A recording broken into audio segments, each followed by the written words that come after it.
जय श्री कृष्ण। राधे राधे। हरिओम।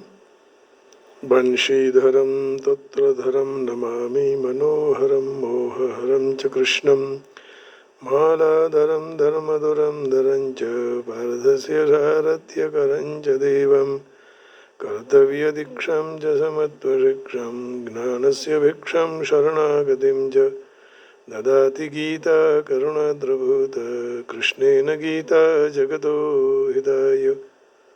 श्रीमद् भगवद गीता जी अध्याय 13 और श्लोक 26। पूर्व श्लोक में कहा गया कि श्रुति परायण साधक मृत्यु को तैर जाता है। अब प्रश्न होता है कि मृत्यु होने में कारण क्या है। उसके उत्तर में भगवान अग्रिम श्लोक में हमें उत्तर देते हैं। यावत् संजायते किंचित सत्वं स्थावर जंगमम् क्षेत्र क्षेत्रज्ञ संयोगात् तद्विद्धि भरतर्षभ। यावत् संजायते किंचित् सत्वं स्थावर जंगमम् क्षेत्र क्षेत्रज्ञ संयोगात् तद्विद्धि भरतर्षभ। हे भरत श्रेष्ठ अर्जुन, स्थावर जंगम यावन मात्र जितने भी प्राणी जन्म लेते हैं उन सब को तू क्षेत्र और क्षेत्रज्ञ के संयोग से उत्पन्न हुए हैं ऐसा जान।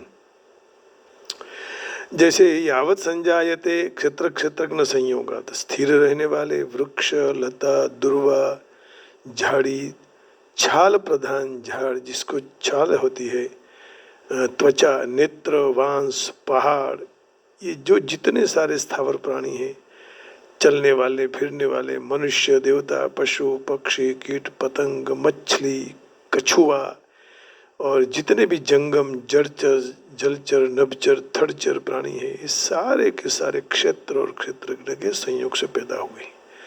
उत्पत्ति विनाशील पदार्थ क्षेत्र है, पदार्थ क्षेत्र है, और जो इस क्षेत्र को जानने वाला उत्पत्ति विनाश रहित और सदा एक रस रहने वाला है वह क्षेत्रज्ञ है। क्षेत्रज्ञ प्रकृतिस्थ पुरुष को जो शरीर के साथ मैं और हूँ इन संबंध को मानना, यही क्षेत्र और क्षेत्रज्ञ का संयोग है। यह माने हुए संयोग के कारण ही इस जीवन के स्थावर जंगम में योनि में जन्म लेना पड़ता है। और क्षेत्र क्षेत्रज्ञ के संयोग से पहले ही 21वें श्लोक में गुणसंगह पद बड़े कहा गया। तात्पर्य ये हुआ कि निरंतर परिवर्तनशील प्रकृति और प्रकृति के कार्य शरीर के साथ तादात्म्य कर लेने से जीवात्मा अपने को जन्म और मृत्यु प्राप्त होने वाला मान लेता है। स्थावर जंगम प्राणियों के पैदा होने से बात तो यही संजायते पद से कह दी है। उनको मरने के बाद अगले श्लोक में कैसे विनश्यत्सु पद से कहेंगे तद्वित्ति भरतर्षभ। तो यह क्षेत्रज्ञ नक्षत्र के साथ अपना संबंध मानते हैं, इससे ही उनका जन्म होता है। परंतु जब वह शरीर के साथ अपना संयम नहीं मानते हैं तो न उनका जन्म होता है न उनको बात तो बराबर समझ ले। यहाँ यावत संजायते के अंतर्गत जरायुज, अंडज, उद्भिज, स्वदज, स्वेदज, जड़चर, नभचर, थड़चर, मनुष्य, देवता, भूत, प्रेत, पिशाच, इन सब प्राणियों को लेना चाहिए। जरायुज, अंडज, उद्भिदज, है ना, स्वेदज। तो भगवान भक्ति प्रकरण में भगवान ने परा और अपरा दोनों प्रकृति खुद की बताई है और कहा है कि यह दोनों प्रकृतियों के संयोग से संपूर्ण जीव सृष्टि उत्पन्न होती है और मैं ही इस संपूर्ण जगत के प्रभाव और प्रतीक उत्पत्ति का, प्रभाव माने उत्पत्ति का और प्रलय का कारण हूँ। 7वें अध्याय के 6वें श्लोक में भगवान ने कहा है, 7वें अध्याय के 6वें श्लोक में, उत्पत्ति प्रभव प्रलय स्थानम।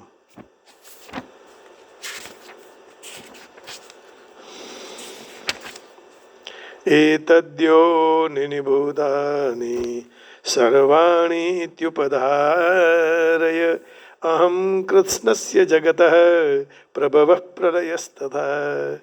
सारे प्राणियों के उत्पन्न होने में परा और अपरा ये दोनों प्रकृतियों का संयोग कारण है ऐसा समझ और मैं ही सारे जगत का प्रभव और प्रलय हूँ। उत्पत्ति स्थान भी मैं हूँ और विनाश स्थान भी मैं हूँ।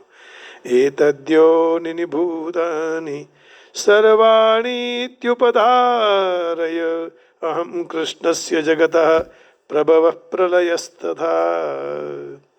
यह ज्ञान के प्रकरण में भगवान कहते हैं संपूर्ण प्राणी क्षेत्र और क्षेत्रज्ञ के संयोग से उत्पन्न होते हैं। तात्पर्य यही है कि भक्ति के प्रकरण में भगवान स्वयं दृष्टि करते हैं, क्योंकि भक्त को भगवान पर दृढ़ विश्वास है।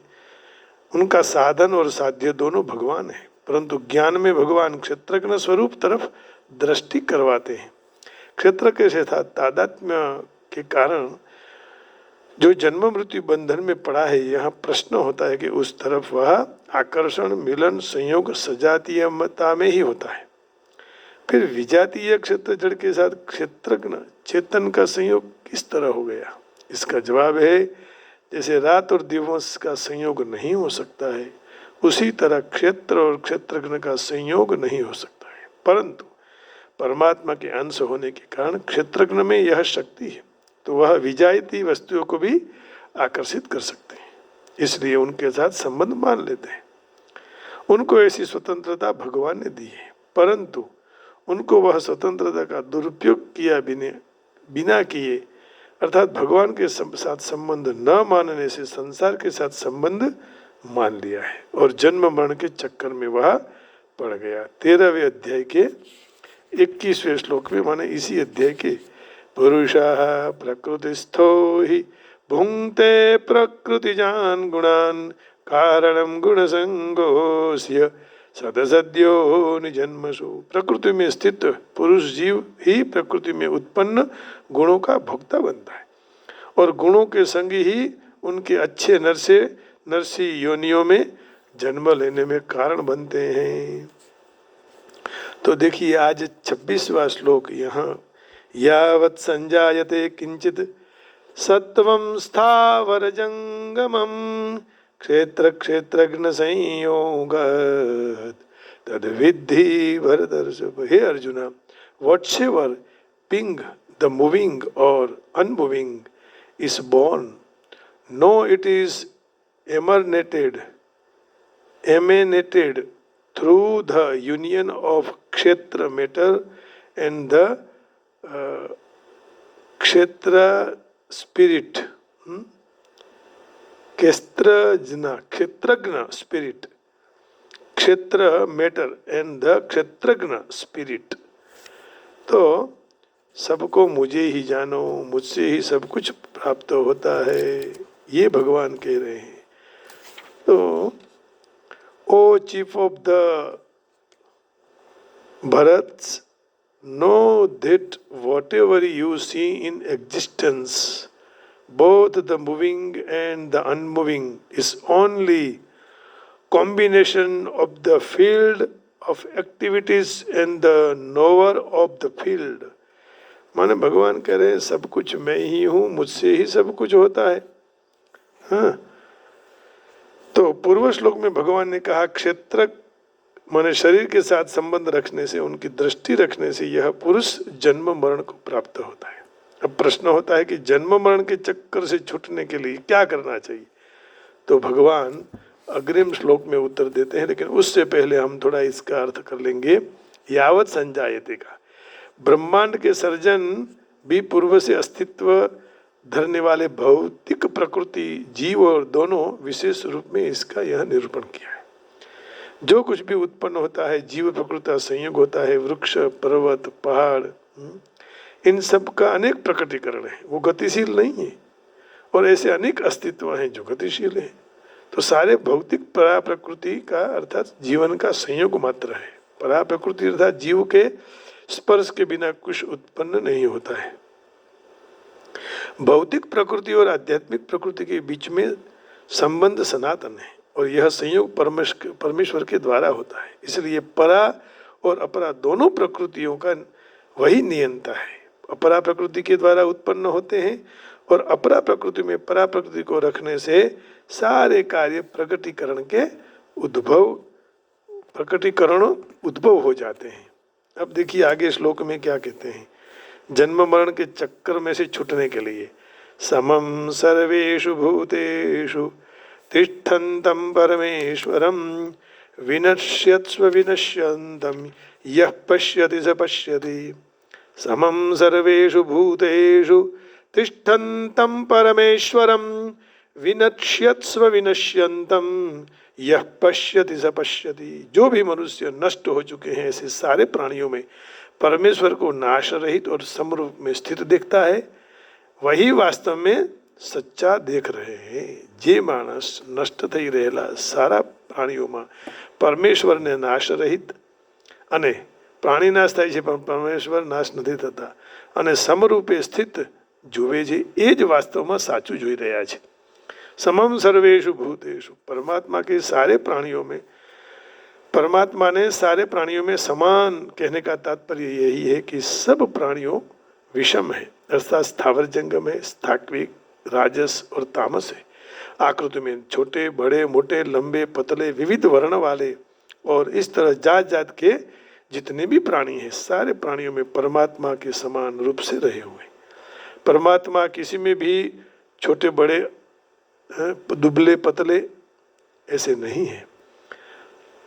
तो पहले अध्याय के इसी अध्याय के माने पहला इसी अध्याय बीजे दूसरे अध्याय के दूसरे श्लोक में भगवान ने क्षेत्रज्ञ के साथ अपनी एकता बताते हुए कहा कि सारे प्राणियों में क्षेत्रज्ञ मुझे समझ, और इसी बात को यहाँ कहते हैं कि सारे प्राणियों में परमात्मा समान रूप में है ना। अब देखिए इसी अध्याय के द्वितीय श्लोक में कह रहे हैं क्षेत्रगणम चापिमं विद्धि सर्व क्षेत्रेषु भारत क्षेत्र क्षेत्रज्ञयोर्ज्ञानम यज्ञानम मतम मम। हे भरतवंश उत्पन्न थયેલ अर्जुन, तू सारे क्षेत्रों में क्षेत्रज्ञ माने जीवात्मा मुझे ही जान, और क्षेत्र क्षेत्रज्ञ को जो ज्ञान है वही मेरे मत के मुताबिक वही सच्चा ज्ञान है और कोई ज्ञान नहीं है। तो भगवान ने यहाँ स्पष्ट कह दिया कि सारे प्राणियों में परमात्मा समान रूप में स्थित है। जैन मानते हैं कि हाथी में हाथी जितनी आत्मा है, कीड़ी में कीड़ी जितनी आत्मा है, लेकिन ये सिद्धांत ठीक नहीं है, कभी नहीं हो सकता। अणो रणीयान महतो महीयान, वो भले बहुत बड़ा बड़ा है, छोटे में छोटा है, लेकिन आत्मा तो एक ही सरखा है, कोई उसका दूसरा रूप हो ही नहीं सकता है। तिष्ठन्तम, सारे प्राणियों उत्पत्ति स्थिति और प्रलय इन तीन अवस्थाओं में जाते हैं। सर्ग प्रलय और महासर्ग प्रलय में जाते हैं, ऊंच नीच गतियों में योनियों में जाते हैं। अर्थात सब प्राणी कोई भी क्षण स्थिर नहीं रहते हैं, परंतु परमात्मा सब अस्थिर प्राणियों में नित्य निरंतर एक रूप से स्थिर रहते हैं। परमेश्वरम, सब प्राणी अपने कोई ना कोई ईश्वर अर्थात मालिक मानते रहते हैं, परंतु परमात्मा ये सारे प्राणियों के समस्त जड़ चेतन संसार के परम ईश्वर हैं। कोई अपने को ईश्वर मान लेता है तो ईश्वर वो नहीं है, ईश्वर भगवान ही हो सकता है ना।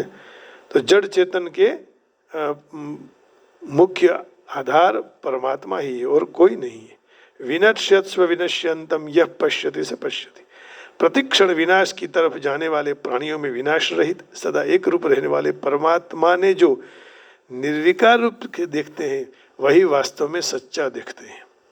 परमात्मा और हम दोनों को सरीखा नहीं मानने का, अलग समझ लेना। भगवान भले यहाँ मनुष्य का अवतार लेके आए हैं, लेकिन उनका शरीर हमारे जैसे नहीं है। वो जो कर सकते हैं वो हम नहीं कर सकते। तात्पर्य ये हुआ कि जो परिवर्तनशील शरीर के साथ अपने को अपनी जात को देखते हैं, शरीરની સાથે પોતાની જાતને જુએ છે, उनका देखना सत्य नहीं है। परंतु जो सदा जैसे हैं ऐसे रहने वाले परमात्मा के साथ अपनी जात को अभिन्न रूप से माने जुदे वही देखता है, वही सच्चा देखता है। पहले यहाँ अध्याय के द्वितीय श्लोक में भगवान ने कहा कि क्षेत्र और क्षेत्रज्ञ ज्ञान मेरे हिसाब से ज्ञान है। इसी बात को यहाँ कहते हैं कि नष्ट होने वाले प्राणियों में परमात्मा को नाश रहित समान देखते हैं, उनका देखना ज्ञान सच्चा है। तात्पर्य यही हुआ कि जिस तरह क्षेत्र क्षेत्रज्ञ के संयोग में क्षेत्र में तो नित्य परिवर्तन होता है, परंतु क्षेत्रज्ञ जैसा है वैसे ही रहता है, कोई परिवर्तन नहीं। न तो विनाश है, विनाश रहित है, अविनाशी है। इस तरह सारे प्राणियों में उत्पन्न और नष्ट होते हैं, परंतु परमात्मा सारी अवस्थाओं में समान रूप स्थित रहता है। प्राणी सब नष्ट होते हैं, फिर जन्म लेते हैं। पिछले 26वें श्लोक में भगवान ने बताया कि जितने प्राणी पैदा होते हैं वो सब मेरे क्षेत्र और क्षेत्रज्ञ के संयोग से उत्पन्न होते हैं, परंतु ये दोनों में क्षेत्र तो कोई भी क्षण में स्थिर नहीं रहता। क्षेत्रज्ञ एक क्षण भी नहीं बदलता, इसलिए क्षेत्रज्ञ के साथ क्षेत्रज्ञ का निरंतर वियोग रहा है, ऐसा अनुभव कर लेना। तो यावत् संजायते किंचित सत्वम स्थावर जंगमम क्षेत्र क्षेत्रज्ञ संयोग तद विद्धि भरतर्षभ। इस 27वें श्लोक में यही बताते हैं कि उत्पन्न और नष्ट होने वाले सारे विषम प्राणियों में जो परमात्मा नाश रहित और समान रूप में स्थित रहते हैं, उनके साथ अपनी एकता का अनुभव कर लेना चाहिए। विनश्यत्स्व विनश्यन्तम, अविनश्यन्तम नाश रहित, विनश्यत्सु माने नष्ट। जो मनुष्य नष्ट हो रहे हैं, सारे प्राणियों में परमेश्वर को नाश रहित और समान रूप में स्थित देखते हैं, वही वास्तव में सच्चा देख रहे हैं। मैं नष्ट हो रहा हूँ लेकिन वो नहीं होने वाले हैं। मैं आज यहाँ हूँ, कल नहीं हो सकता हूँ, ये यही रहेंगे, शांति निकेतन के सिवाय और कहीं नहीं जाएंगे। लेकिन आदमी, पुरुष, मनुष्य, व्यक्ति विनाशशील है, कहीं भी जा सकता है और विनाश होता है, लेकिन ये ऐसे ही रहते हैं। जैसे आकाश में कभी कभी सूर्य का प्रकाश फैल जाता है, कभी अंधेरा, कभी धुम्मस, कभी काले काले बादल, कभी बिजली चमकती है, कभी बारिश पड़ती है, कभी अंधेरा छा जाता है, कभी करे ओले पड़ते हैं, कभी जात जात की आवाज, कभी गर्जना। आकाश में कोई फर्क नहीं पड़ता, वो निर्लिप्त रहता है, निर्विकार रहता है ना। बहुत बढ़िया उदाहरण दिया। और भगवान ही आकाश के स्वरूप हैं। इस तरह सर्वत्र परिपूर्ण आकाश, अनंत अखंड आकाश भगवान का ही एक नाम है। तो जब दुष्काल पड़ता है, इसी तरह सर्वत्र परिपूर्ण सत्ता में कभी महासर्ग, कभी महाप्रलय, कभी सर्ग, कभी प्रलय, कभी जन्म, कभी मृत्यु, कभी दुष्काल, कभी नदियों में पूर आता है। जैसे अभी कच्छ में वावाझोड़ू आयु ने, वात पीड़ा आ गई, तो भूकंप, कभी भयंकर युद्ध, परंतु सत्ता में कोई फर्क नहीं पड़ता। कभी उथल पाथल क्यों न हो जाए, सत्ता परमात्मा की वही रहती है, जैसी वैसी है, निर्लिप्त निर्विकार है। तो निर्विकारता है स्वाभाविक है। जब विकार संग कृत्रिम है, मान लिया हुआ है, बंधन हो या मुक्त, पापी हो या धर्मात्मा, निर्विकार हो या सत्ता, यह निर्विकार सत्ता दोनों में समान रूप पे स्थित रहती है। जब गंगा जी निरंतर बहते रहते हैं तो परंतु उनके ऊपर है, परंतु जेना ऊपर ते वह जो आधारशिला जैसे है वैसी ही रहती है। वाह, गंगा जी निरंतर रहते हैं, लेकिन उनकी आधारशिला जो बहने की धरती तो वही है। गंगा जी का जल कभी स्वच्छ हो, कभी धूल वाला हो, कभी जल कम हो, कभी पूर आ गया, कभी तपे हुए पर्वत से बारिश होने से पानी गर्म हो जाता है, कभी ठंडा हो जाता है, कभी ज़्यादा प्रवाह, कभी कम प्रवाह, कभी शांत, लेकिन उनकी आधारशिला जहाँ गंगा बह रही है, गंगा जी वो तो वही है, उसमें कोई फर्क नहीं पड़ता है। उसी तरह ही संसार में कुछ भी हो, लेकिन परमात्मा में कोई परिवर्तन नहीं आता है। इसी तरह कभी जल में मछलियाँ, कभी सांप, कभी जंतु, कभी बड़े बड़े वृक्ष आ जाते हैं, कभी गंदा कोई कचरा भी आ गया, कभी गोबर आ गया, कभी कोई मुर्दा माने मुरा हुआ आदमी आ गया, कभी जीवता आदमी आ गया, कभी फूल आ गया, कभी कचरा, ये सब आ जाता है। परंतु नदी की आधारशिला जैसी है वैसी ही अचल निर्विकार रहती है। इस तरह संपूर्ण देश, काल, वस्तु, व्यक्ति, क्रिया, अवस्था, परिस्थिति, घटना आदि निरंतर बह रहे हैं, परंतु स्वयं चिन्मय सत्ता है ना, जिनकी है वो अचल है। परिवर्तन और विनाश देश काल आदि में होता है, भगवान में स्वयं में नहीं होता है। यह पश्यति स पश्यति। तो यह पद 5वें अध्याय के 5वें श्लोक के साधन के संदर्भ में बताया है। और इस श्लोक की सिद्धि के संदर्भ में आए हैं। यह बात आगे 18वें अध्याय के 16वें श्लोक में व्यतिरेक रीति से कहा जाएगा। जो आत्मा को कर्ता की तरह देखता है वह दुर्मति यथार्थ नहीं देखता है। आत्मा कर्ता नहीं है, न स पश्यति। 5वें अध्याय के 5वें श्लोक में, 5वें अध्याय के 5वें श्लोक में भगवान कह रहे हैं,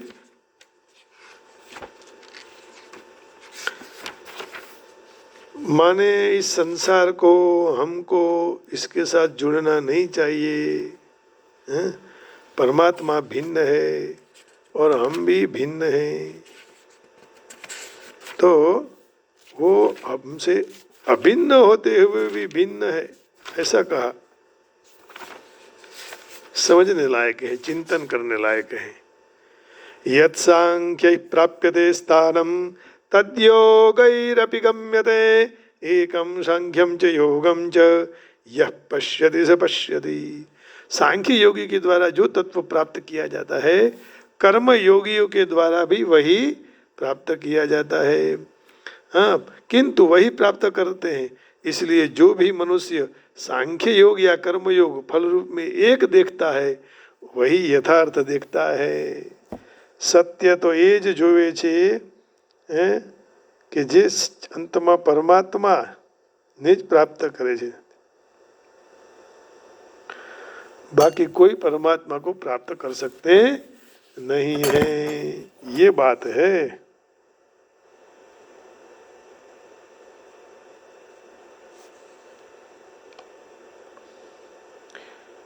जे प्रभुने बधे ज जोवे छे,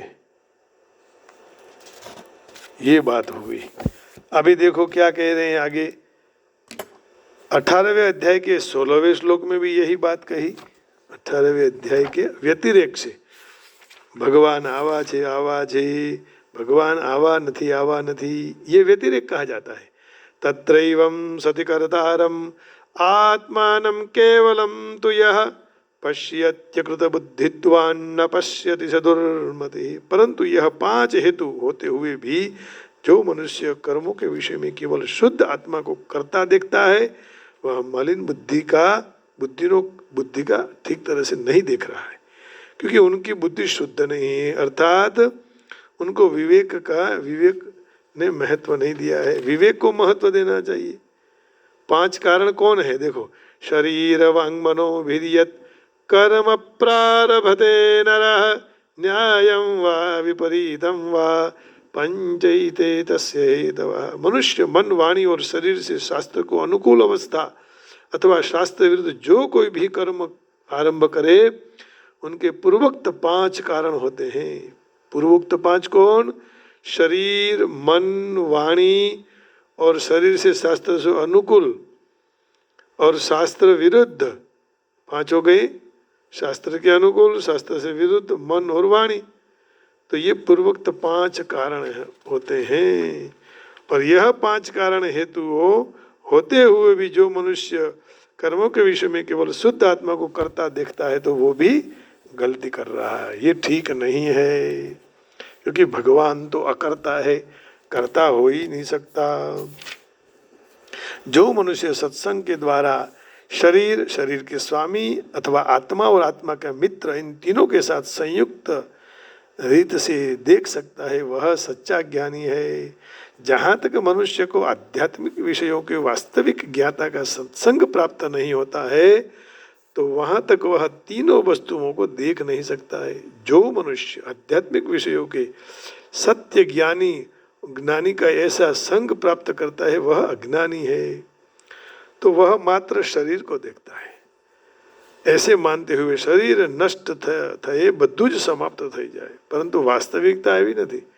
शरीर के नष्ट होने के बाद आत्मा और परमात्मा दोनों अस्तित्व में होते हैं और वह अनेक विध चल अचल रूप में उनका अस्तित्व चालू रखते हैं। संस्कृत शब्द परमेश्वर का अनुवाद कई वक्त व्यक्तिगत आत्मा के रूप में होता है, क्योंकि आत्मा शरीर का स्वामी है।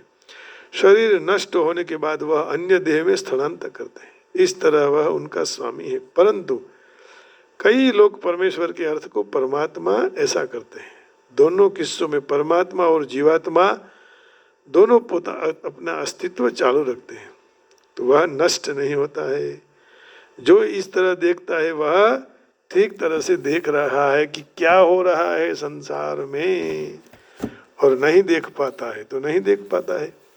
अन्ये त्वेव मजानन्तः श्रुतवान् येभ्य उपासते तेऽपि चाति तरन्त्येव मृत्युं श्रुतिपरायणः समं सर्वेषु भूतेषु तिष्ठन्तं परमेश्वरं विनश्यत्स्व विनश्यन्तं यः पश्यति स पश्यति।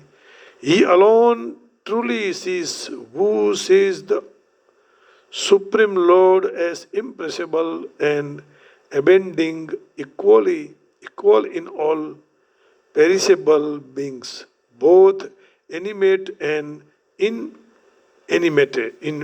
inanimate.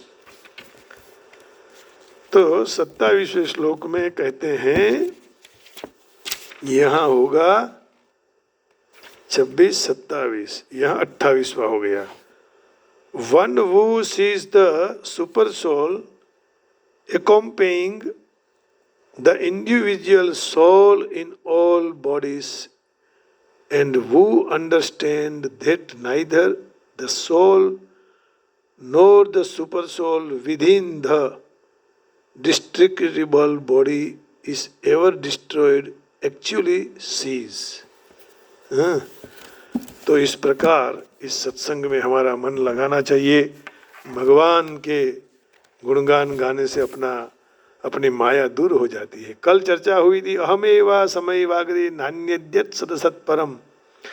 उस समय न स्थूल था, न सूक्ष्म था, न कार्य था, न कारण था, स्वयं भगवान बनाते हैं, बनते हैं, बनाने वाले भी हैं। जैसे कोई जामुड़ा होता है ना, जामुड़ा माने जो जादूगर के पास होता है, उसको कोई माया नहीं व्याप्ति, क्योंकि वो रोज जादूगर जो कुछ भी करता है वो देखता रहता है, उसको रहस्य जान लेता है। तो भक्त भी भगवान की ऐसी माया से कभी मोहित नहीं होता है। वो जानता है कि मेरे प्रभु सब बनाते हैं, जे छे वो नहीं देखते है, जे छे वह है लेकिन दिखाई नहीं देता है, और नहीं है फिर भी दिखाई दे, वही माया है। नटकृत बिकट कपट खगराया, नट सेवक ही नहीं व्यापई माया। नटकृत बिकट कपट खगराया, नट सेवक ही न व्यापई माया। हरि माया कृत दोष गुण बिनु हरि भजन न जाही, भजिय राम तज काम सब अस विचारी मन माही। भगवान के भजन के सिवाय माया नहीं जाती। हरि माया कृत दोष गुण बिनु हरि भजन न जाई, भजई राम तजी काम सब अस विचारी मन माई। બ્રહ્માજીએ પણ માયા, બ્રહ્માજીને પણ માયાએ નચાવેલા। હરિ માયા કરે અમિત પ્રભાવા, વિપુલ બાર જય મોહી નચાવા। હરિ માયા કર અમિત પ્રભાવા, વિપુલ બાર જય મોહી નચાવા। विपुल बार जे मोहि नचावा। नट कृत बिकट कपट खगराया, नट सेवक ही न व्यापई माया। हरि माया कर अमित प्रभावा, विपुल बार जे मोहि नचावा। हरि माया कृत दोष गुण बिनु हरि भजन न जाई, भजिय राम तजी काम सब अस विचारी मन माई। श्री राम जय राम जय जय राम, श्री राम जय राम जय जय जय राम, श्री राम जय राम, जय जय राम, श्री राम जय राम, जय जय राम, श्री राम जय राम, जय जय राम, श्री राम जय राम, जय जय राम, श्री राम जय राम, जय जय राम, श्री राम जय राम, जय जय राम। बोलिए रामचंद्र भगवान की जय, कृष्ण कन्हैया लाल की जय, आज के आनंद की जय, अपने अपने माता पिता की जय, सबको जय श्री कृष्ण, राधे राधे, हरिओम, जय गिरनारी, ओम नमः शिवाय, जय वेंकटेशा, बाके बिहारी लाल की जय। राम राम जी सबको, जय सिया राम, जय सिया राम, जय सिया राम, जय सिया राम, जय जय सिया राम, जय सिया राम, जय जय सिया राम, जय सिया राम, जय जय सिया राम। मंगल भवन अमंगल हारी, भवहु सुदशरथ अजिर बिहारी, श्री राम जय राम, जय जय राम, श्री राम जय राम, जय जय राम। हरिओम हरिओम, राधे राधे।